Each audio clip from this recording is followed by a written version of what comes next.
From KGW, this is The Good Stuff. First up on The Good Stuff, hitting the trails on Mount St. Helens for a natural history lesson. And let's be real, some spectacular views. Thank you so much for joining us. I'm Christine Pitawanich. In this week's Let's Get Out There segment, our John Goodwin shows us how you can still get to the Johnston Ridge Observatory on the mountain even after a landslide wiped out the road. Let's Get Out There, sponsored by the Oregon Lottery. Morning light reveals majestic Mount St. Helens. 44 years after the 1980 eruption, the beauty here rises from the ashes. The viewpoints are plenty along SR 504 on the way to Johnston Ridge Observatory, the closest you can get by car on the north side of the mountain. Or at least it was. A landslide in May of 2023 took out the road to JRO. You can still get there, it'll just take a bit more effort. Today, the road ends where our adventure begins, the Hummocks Trail. It's just being able to see the aftermath and just seeing like how there's nothing left in what's been formed from the eruption, I think is really cool about this trail specifically. Lily Hannon is in her second year with the Forest Service. Along with Iris, Amanda, and Cooper, we weave through the huge hummocks of the blast zone on our way up to Johnston Ridge. And right when we go from the hummocks to the boundary trail, that little area right there, I think is just an awesome view of the mountain.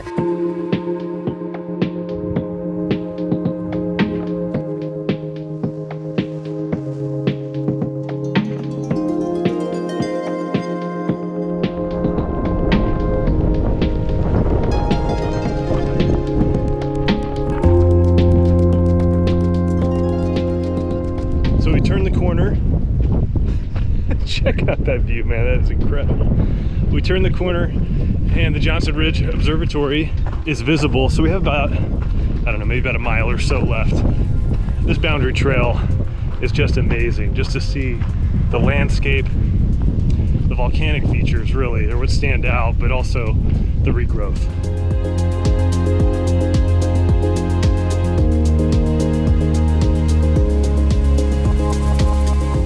You gain about 2,000 feet in 4.5 miles. Eruptive reminders are all around. We've been taking some trips up here to make sure that there's not leaks in the roof, didn't cave in and stuff since no one's up here working. It's just a phenomenal place to be able to kind of like reflect on nature and be able to look at something that was so damaging in 1980, but to be able to stand outside and see it now and go, it's 44 years, but this is how much has come back. Katie Akers is the Forest Service lead interpretive ranger up the hill from the Hummocks Trail at the Science and Learning Center at Coldwater. It is a beautiful trail, and it really walks you through not only the volcanic landscape and the valley floor, and you're walking on the old side and top of Mount St. Helens that slid off, but then you hike up onto the ridge and you're looking at the pumice plain. And you're standing up at Johnston Ridge and you're looking at that valley floor, and that valley floor is roughly 600 feet above where the old valley floor used to be. The eruption blew away a cubic mile of earth and 1,300 feet off the top. An estimated 1 billion cubic yards of sediment is still on the mountain, enough to build a highway 1 foot thick around the world. Highway or trail, go as far as you can, so you can say, been there, done that, got the t-shirt. Bring all the essentials, come talk to us, we'll give you maps. We'll probably talk your ear off about rocks because we're really good at that, but also come and get directions too, because we'd love to help you and we'd love to see folks come out and experience this place. So the landslide that closed Highway 504 last year will keep the Johnston Ridge Observatory closed until about 2027. Now, if you're gonna make the trip up here, take some advice from the recovering landscape around you and go at your own pace. At Mount St. Helens, I'm John Goodwin. Let's get out there. Gorgeous stuff. Hey, we want to know your favorite outdoor spots and see your pictures too. You can always share them with us by texting us at the number there on your screen. That is 503-226-5088. If you're a swimmer looking for a new spot to take a dip in the Willamette, you might want to check out the new swim dock that recently opened up at Cathedral Park. Ashley Grams gives us a look. Under the iconic St. John's Bridge in North Portland, you'll of course find the Willamette River. I like it. But now you'll also find swimmers and beachgoers. Do some swimming and hang out with a lot of people. This swim dock is brand new, and the beach is now usable thanks to a nonprofit called the Human Access Project and hundreds of volunteers. The cleanup effort started in 2021 when concrete littered the river's edge. And luckily I was part of the crew with my wife and friend removing 150 tons of concrete along the river. It was grueling work that continued 2 years later in 2023 as volunteers filled bucket after bucket with debris. Now getting rid of the concrete is like, oh, now we can use the beach. It looks a lot better. A new spot to cool off this summer. Now that's worth celebrating. And now all of a sudden it's so wonderful to see kids, families, everybody just having a wonderful, great time. The nonprofit that made this all happen, Human Access Project, says they're not done at Cathedral Park. They're still working to remove old, unused pilings from the beach. Ashley Grams, KGW News.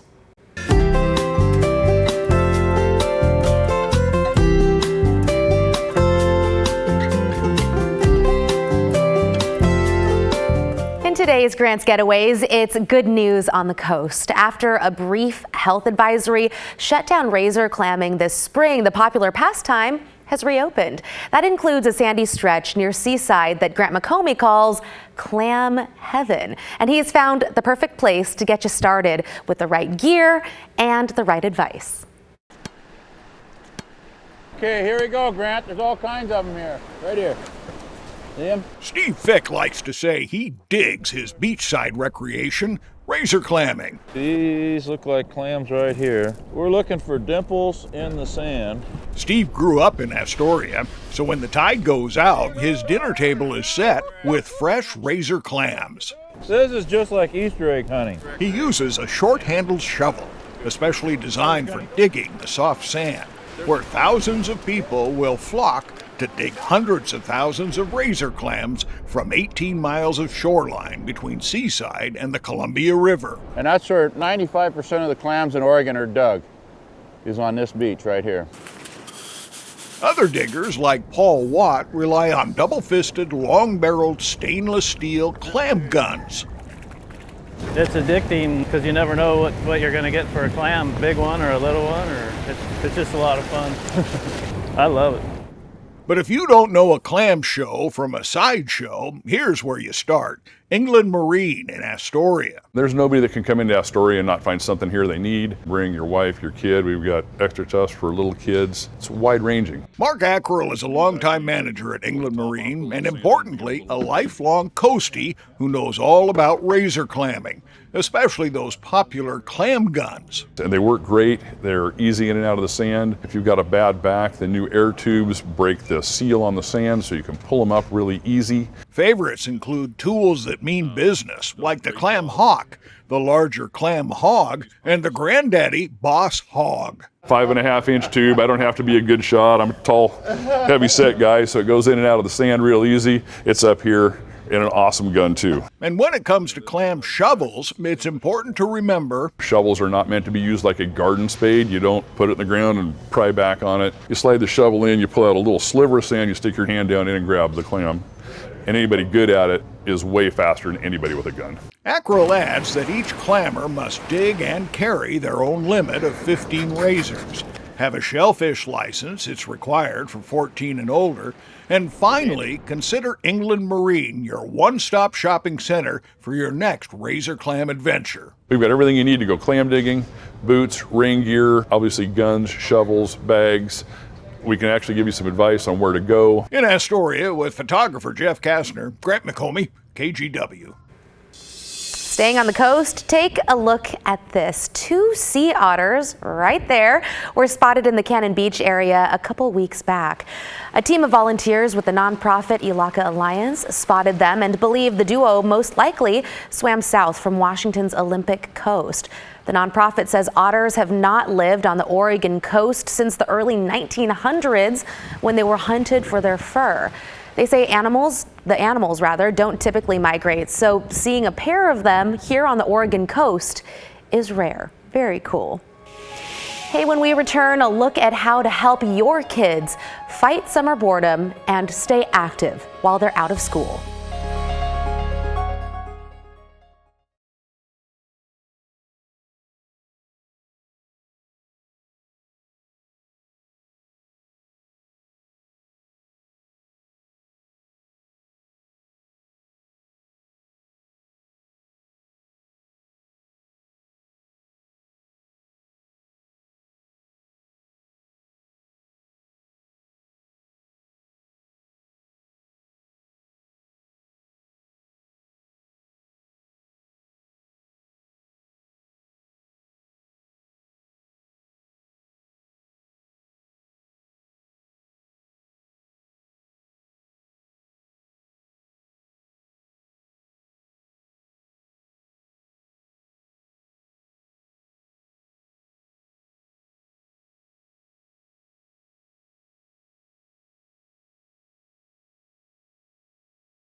Healthier Together, sponsored by Regents Blue Cross Blue Shield of Oregon. Welcome back. During the summer, some kids struggle to stay active while they're out of school. In this week's Healthier Together, performance coach Dennis Dixon explains how he tries to get kids to be active. Here's Dieter Johnson.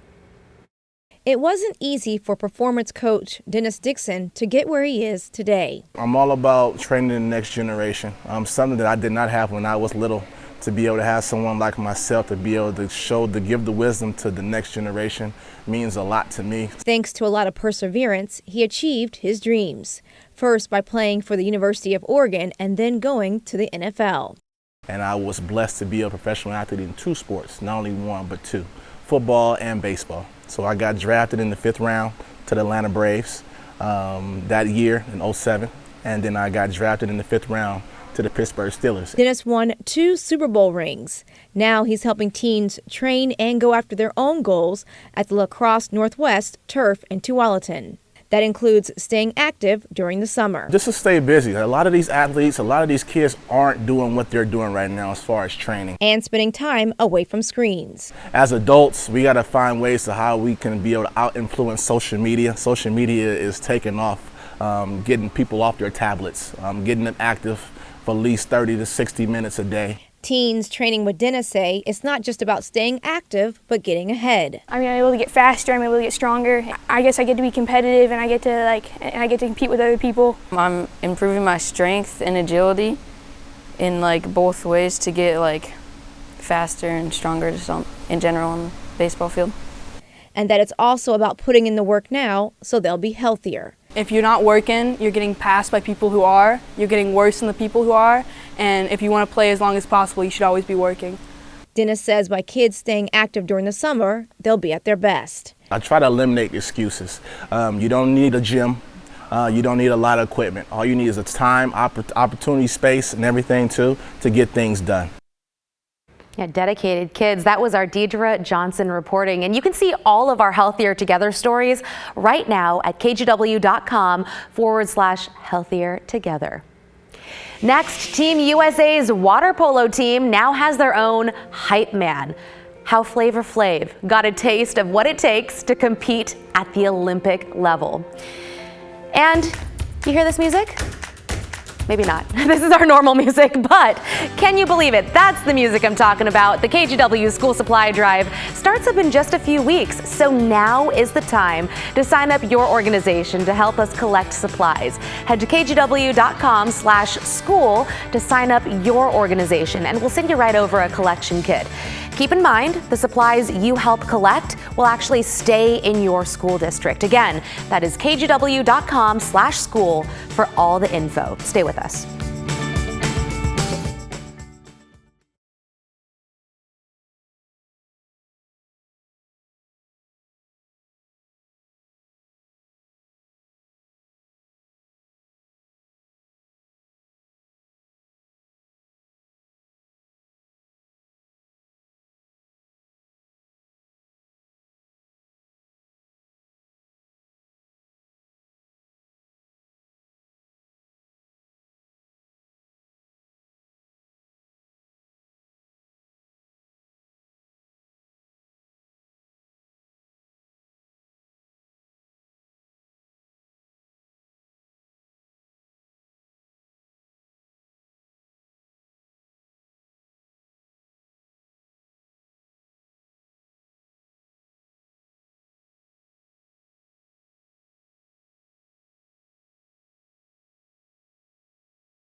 Welcome back. We are now just over 2 weeks away from the start of the Summer Olympics in Paris, and the volleyball players will have quite the view.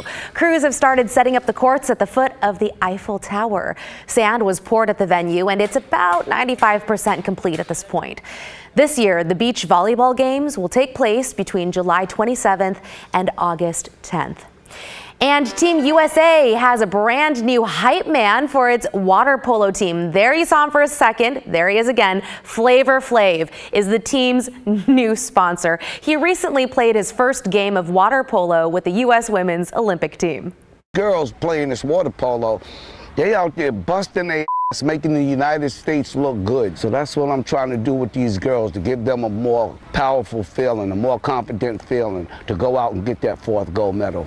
Yeah, making the United States look good. Flavor Flav will be in Paris for the Olympic Games. He'll reportedly be linking up with NBC's special guest commentator and fellow rapper Snoop Dogg. Can't wait to see that. The women's water polo team kicks off their first Olympic match against Greece. That'll be on July 27th.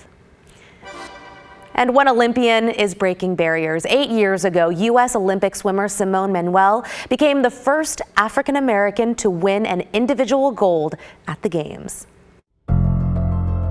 It remains one of the most iconic images of the 2016 Rio Games. Tears streaming down her face. Simone Manuel standing on top of the podium, the first African American woman to win individual swimming gold. She won 4 medals in 2016, 2 golds and 2 silvers.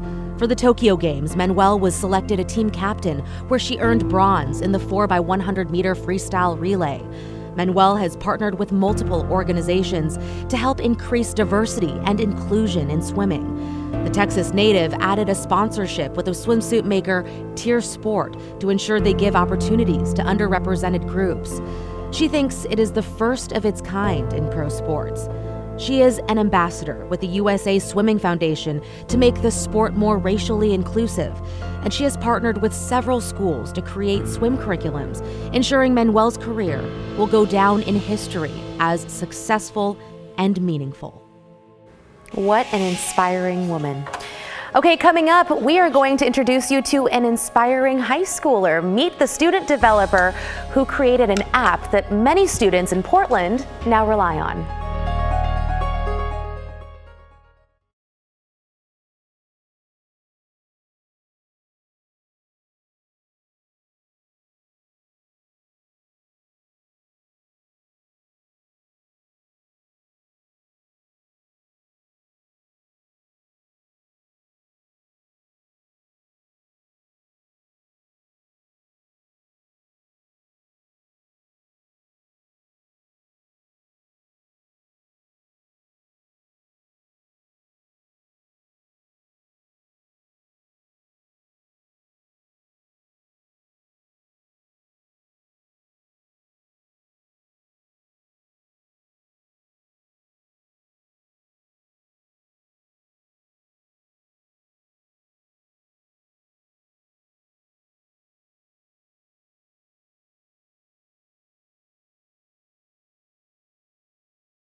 Welcome back. Let's talk a little bit about a Portland high school student's talented invention that he created after noticing something was missing.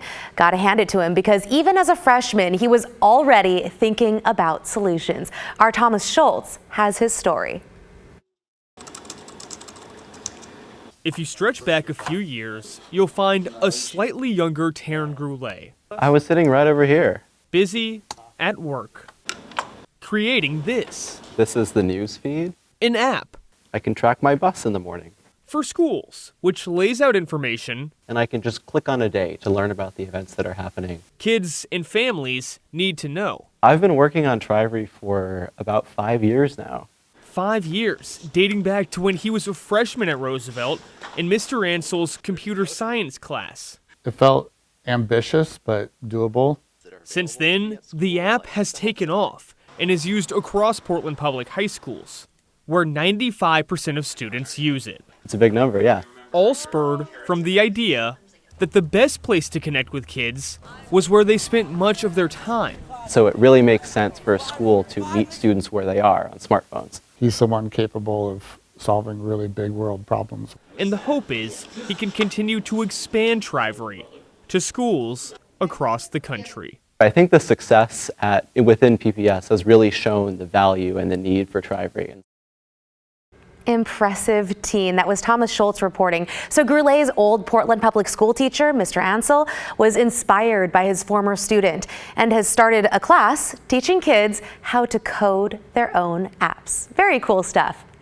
Now to a new Portland partnership. Listen up if you're a big fan of coffee and maybe the movie Coraline. In celebration of the film's 15th anniversary, Hillsborough-based Leica Studios is partnering up with Stumptown Coffee to release Coraline Cold Brew. The can's got nitro cold brew and has Coraline-inspired art on the outside. You should be able to find it at all major grocery stores. Some Stumptown cafes in Portland will also be displaying concept art as well as artifacts from the movie. And if that's not cool enough, you'll be able to order some special Coraline-inspired menu items too. A remastered version of the film will be back in theaters August 15th. That is all the time we have here on The Good Stuff. Thank you so much for being here and hanging out. Before we say goodbye, a beautiful shot from our Cannon Beach Skycam. Have a great night.